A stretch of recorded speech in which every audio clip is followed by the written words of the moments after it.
అనంతపురం జిల్లాలో జరిగిన ఇంటర్ విద్యార్థిని తన్మయి హత్య కేసులో పోలీసులు పురోగతి సాధించారు. ఈ కేసులో నరేష్ అనే యువకుడిని అరెస్ట్ చేసినట్లుగా జిల్లా ఎస్పీ జగదీష్ తెలిపారు.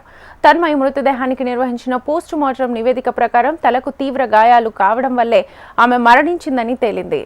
ఇక నరేష్ బాధితురాలు తన్మయి గత 3 నెలలుగా పరిచయంలో ఉన్నారని, 1 నెల క్రితం వీరి మధ్య ప్రేమ మొదలైందని పోలీసులు వెల్లడించారు. ఈ క్రమంలో పెళ్లి చేసుకుందామని చెప్పి తన్మయిని తీసుకెళ్లి రాయితో కొట్టి హత్య చేశాడని ఎస్పీ తెలిపారు. ఇలాంటి దారుణ నేరాలకు పాల్పడిన వ్యక్తులపై కఠిన చర్యలు తీసుకుంటామని ఎస్పీ హెచ్చరించారు. ఫాస్ట్ ట్రాక్ కోర్టు ఏర్పాటు చేసి త్వరగా న్యాయం జరిగేలా చూస్తామని, అలాగే నిందితుల ప్రభుత్వ పథకాలను రద్దు చేసి వారి ఆస్తులను కూడా అటాచ్ చేయడానికి చర్యలు తీసుకుంటామని స్పష్టం చేశారు.